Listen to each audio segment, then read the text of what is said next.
รัฐมนตรีกระทรวงสาธารณสุขพร้อมคณะได้ลงเยี่ยมยามจุดให้บริการน้ำสะอาดซึ่งเป็นจุดที่กระทรวงสาธารณสุขนำรถผลิตน้ำสะอาดลงมาสนองให้แก่ประชาชนของแขวงขมวนที่ได้รับผลกระทบหนักจากภัยน้ำท่วม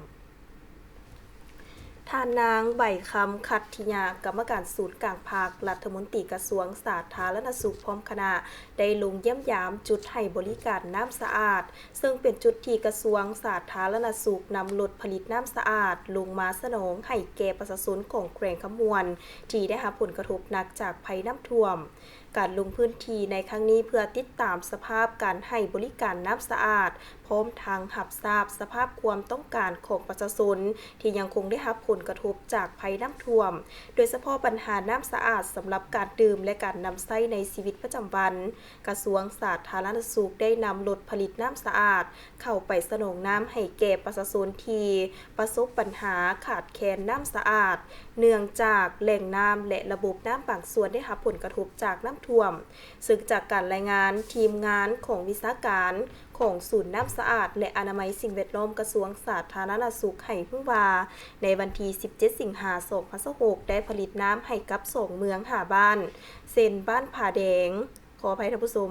บ้านผาแตงโพนข้ามและบ้านนาโพเมืองซีบั้งไฟผลิตได้ 14,000 ลิตรแจกจ่ายอยู่2บ้า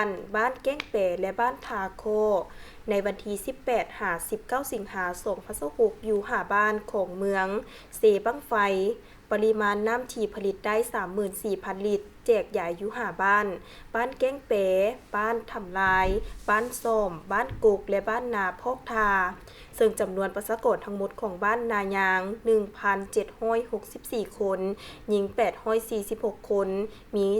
268หลังคาเรือนบ่มีน้ำบาดาลที่ไส้รวม5บ่อนมีไส้ส่วนตัว200บ่อน